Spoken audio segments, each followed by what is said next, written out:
Qual foi a última vez, que você foi ao cardiologista? Nós estamos no mês do Setembro Vermelho, justamente para reforçar os cuidados com a saúde cardíaca e a prevenção das doenças cardiovasculares. Prestar atenção ao ritmo da vida, aos hábitos e aos sinais do corpo é fundamental para que o coração possa bater saudável.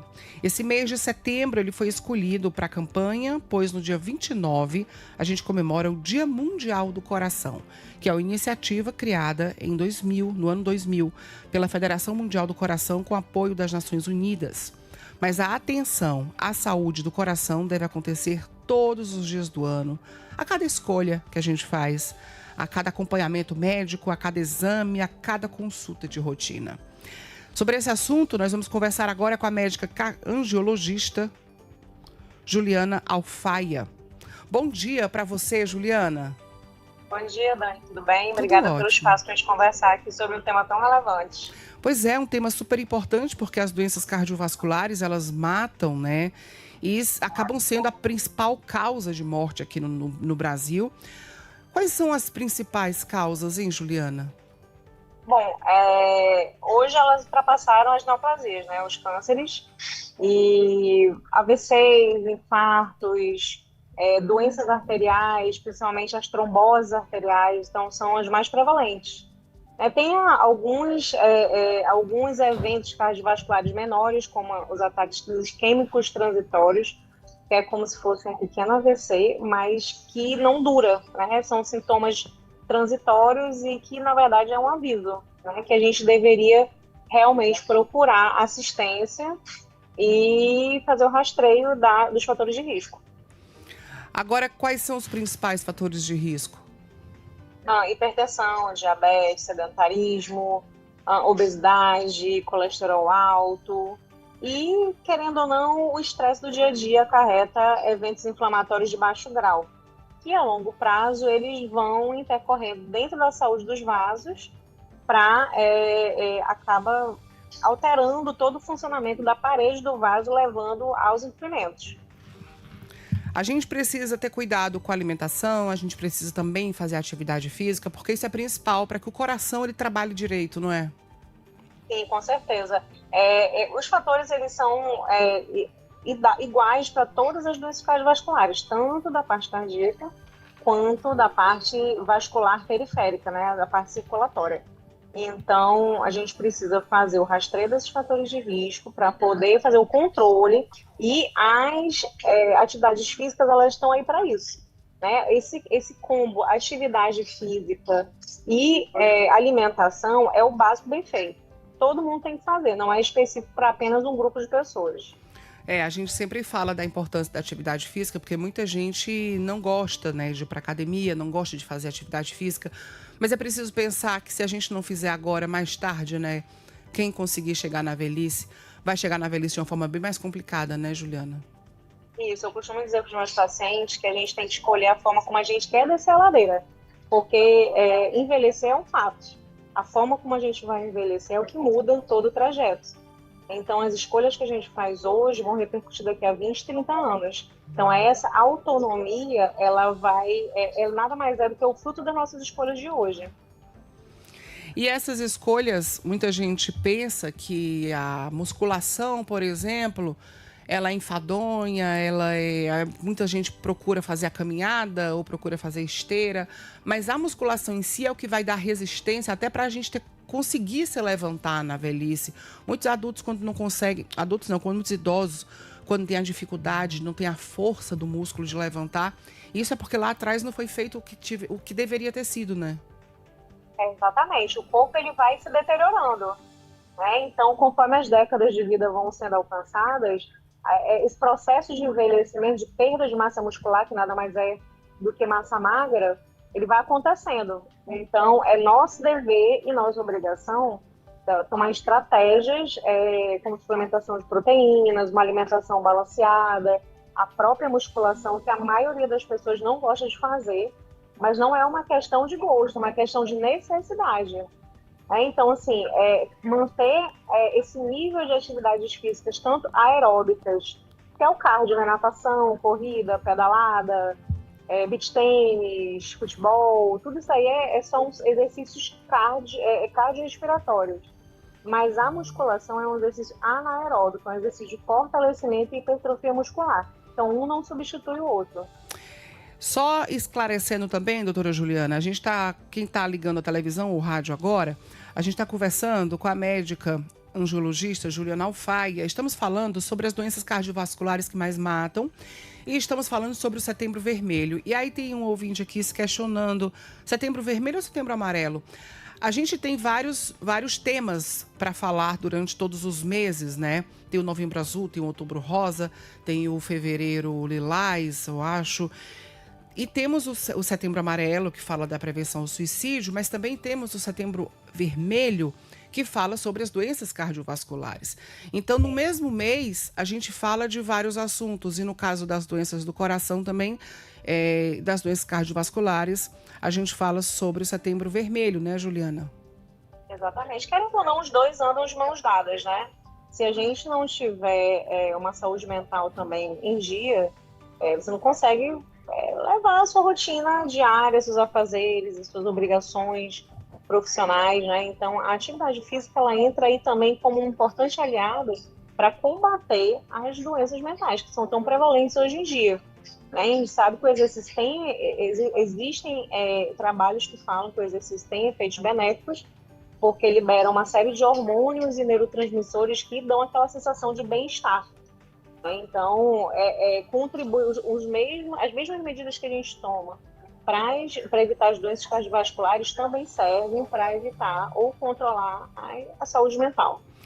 E como faz diferença, né? Quando a gente faz uma atividade física, quando a gente cuida da nossa mente, como isso reverbera também nos nossos órgãos. E quando a gente não cuida da saúde mental, como isso também reverbera, né? Com toda certeza. Não funciona, né? É como se fosse o centro de tudo. Se você não cuida o cérebro, ele é um órgão. Então a gente deve cuidar dele tão bem quanto qualquer outro órgão, quanto o coração, quanto o fígado, pulmão, rim. Só que muitas vezes a gente delega a segundo plano, né? E nem sempre nós estamos no controle da situação. O corpo humano, ele é muito misterioso. Então ele tem gatilhos que a gente nem sempre consegue controlar. Quais são, por falar em o corpo misterioso, a gente sabe que a pressão alta, ela é uma inimiga silenciosa, porque a gente às vezes nem sabe que está com pressão alta e às vezes até se assusta, mas tem alguns sintomas que o corpo vai mostrando que alguma coisa não está legal. Dor de cabeça frequente, né, aquela dor na nuca. Quais são os sintomas, doutora Juliana, que a gente deve ficar mais atento para procurar um médico, um especialista, que alguma coisa está esquisita? Sintomas como tonturas, fadigas, falta de equilíbrio, aquele mal-estar, né? Aquela sensação de que como você tivesse comido alguma coisa que te fez mal. Então, são sintomas que podem sugerir que o paciente esteja fazendo picos de pressão alta, né? Porque, na verdade, a pressão alta ela ocorre por vários motivos. Então, e geralmente envolve o funcionamento de um sistema hormonal que atua nos rins. Então, quando a gente tem, a bem dizer, muito sal acumulado no organismo, ele vai tentar ser metabolizado pelo organismo, não vai conseguir, e a gente começa a aumentar a pressão dentro da parede dos vasos. E o corpo, ele é muito inteligente, ele tenta controlar e tenta ultrapassar esse obstáculo que ele está vivendo, mas quando ele não consegue, aí é quando as doenças começam a se manifestar, e aí é hora de parar, calcular a rota, fazer uso de medicações, mas principalmente controlar os fatores de risco para isso. Pois é, e é preciso cuidar desde pequeno, porque nessa vida que a gente leva hoje, né, Juliana, de alimentos muito processados, de a vida muito corrida, muitas mães são mães e pais sozinhas e precisam tomar de conta de casa, de filho, de trabalho, de muita coisa, e aí às vezes não tem o tempo de preparar um lanche, uma comida mais saudável, aí compra biscoito, que é mais fácil, compra uma coisa mais processada. E essas crianças, elas acabam se alimentando muito errado na infância, né? Comendo na escola e comendo salgado, coxinha na hora do lanche. E acabam ficando com sobrepeso. E aí, como é que também pode ter esse cuidado com os pequenos? Em relação às saúdes também, em relação à saúde deles, né? Sim, com certeza. Isso que você falou é muito interessante, porque Hoje a gente come muito ultraprocessado porque é o que há de mais rápido, né? A gente está Isso. sempre correndo, mas isso faz parte do Setembro Amarelo também. A gente procurar ter uma vida dentro do possível um pouco mais tranquila, menos estressante, menos corrida, menos imposta ao ritmo da sociedade moderna, também faz parte dos cuidados com os fatores de risco. Porque a gente sabe que a obesidade infantil está aumentando. Isso é um fator de risco para doenças cardiovasculares, principalmente em pessoas tão jovens. É por isso que o perfil de pessoas acometidas por doenças cardiovasculares ele está mudando. Então, há 30 anos atrás, a gente achava que só acometiam pessoas mais idosas, mas hoje pessoas muito jovens estão sendo acometidas por AVCs, por infartos, por tromboses, e isso tudo provém dessas escolhas que a gente faz muito cedo. Então, a gente sabe que os hábitos de casa, eles vêm dos hábitos dos pais. Então, as crianças têm os hábitos que são impostos pela própria casa, né? Então, talvez a mudança dos hábitos alimentares, de exercícios físicos, comece justamente dentro de casa, com os exemplos. Doutora, tem pergunta chegando para a senhora aqui no nosso WhatsApp. Eu vou liberar o áudio para você ouvir junto comigo, tá? Vamos Tá. ouvir a Núbia. Bom dia, Núbia. Doutora, qual a pressão normal para uma pessoa de 65 anos? Porque dizem que 14 é normal para uma pessoa de 14/7, uma pessoa de 65 anos. Muito obrigado. Bom dia. Pressão normal para todos, né? Para todas as pessoas, deveria ser 12/8. Existem algumas mudanças que estão acontecendo nos consensos de hipertensão atualmente, mas depende de muitos fatores, né? Se a pessoa já toma medicação, se ela tem algum fator de risco que não está controlado, né? Então, por exemplo, 14/8 numa pessoa que já faz uso de medicação e tem fatores de risco é completamente tolerável. Então, a gente precisa saber, na verdade, o histórico desse paciente. Por isso que é importante a consulta para poder falar dos detalhes, né?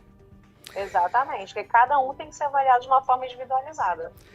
Agora, o Ednardo, lá da Cocaia, no dia 23 de agosto, o pai dele estava dançando.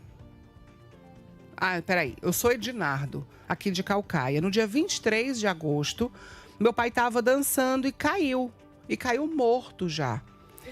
Ele nunca tinha sentido absolutamente nada. Ele fazia os exames do coração todo ano, estava com check-up em dia, tinha 72 anos e dançando caiu e morreu. Então, isso aí a gente chama de morte súbita, né? Geralmente ocorre quando a causa é cardiológica. Ocorre por entupimento súbito de algumas artérias importantes do coração e acontece principalmente quando a pessoa ela não tem uma circulação alternativa, tá? Então, o corpo, como eu falei, ele é muito inteligente. Quando nós temos uma circulação alternativa formada, e isso vai se formando com o tempo, pessoas que têm fatores de risco, elas vão fazendo inflamação crônica dentro dos vasos e esse entupimento ele vai sendo progressivo. Mas quando isso acontece de uma forma muito súbita, nem em artérias importantes do coração, esse quadro de morte súbita pode acontecer. Então, assim, as doenças, elas avisam. Às vezes, a gente não dá a importância suficiente para o sintoma, porque não atrapalha o cotidiano. Então, quando não atrapalha o cotidiano da pessoa, é mais difícil de você valorizar aquele sintoma. Pois é, a gente tem aqui o nosso ouvinte, o Moura, que ele fala, como dizia Samitiba, corpo são, mente sã. Uma expressão que significa que o bem-estar físico e mental estão intrinsecamente ligados e que cuidar é essencial para a saúde do outro. Hoje em dia, isolamento traz angústia e isso leva a doenças como aparelho cardiológico. Ele trabalha em casa pelo celular, tem 59 anos, levanta todo dia, sagradamente, às 5 horas da manhã. Bom dia para você, Moura. Temos aqui também, doutora, uma pergunta. O que se atribui hoje à morte súbita de tantos adolescentes, pessoas bem jovens, né, nos últimos 3 anos? Teve até um adolescente, um jovem, que morreu numa academia. Seria o estilo de vida, a alimentação, seria hereditário? Tem como a gente, pelo menos, imaginar o que pode acontecer? Olha, existem várias causas, mas os números falam que a prevalência do uso de suplementos e anabolizantes é muito alta. E isso tem repercussões no músculo cardíaco. Então, para essa população mais jovem, tem sempre que pesquisar o uso de substâncias para fazer, assim, está muito em voga as academias, a atividade física. Graças a Deus, as pessoas que praticam atividade física hoje em dia, elas são muitas, são muito mais do que antigamente. Os hábitos também melhoraram, mas com isso também cresceu o consumo de substâncias para poder ganhar massa magra, fazer reposição de algumas suplementações proteicas. A gente sabe que nem sempre isso é feito de forma acompanhada, né? Então, há repercussões na musculatura cardíaca e com relação aos exercícios também. Os exercícios eles precisam ser prescritos por profissionais que têm expertise no assunto, no caso, os educadores físicos, não fazer de forma inopinada e com as informações que a gente vê apenas pela internet, né?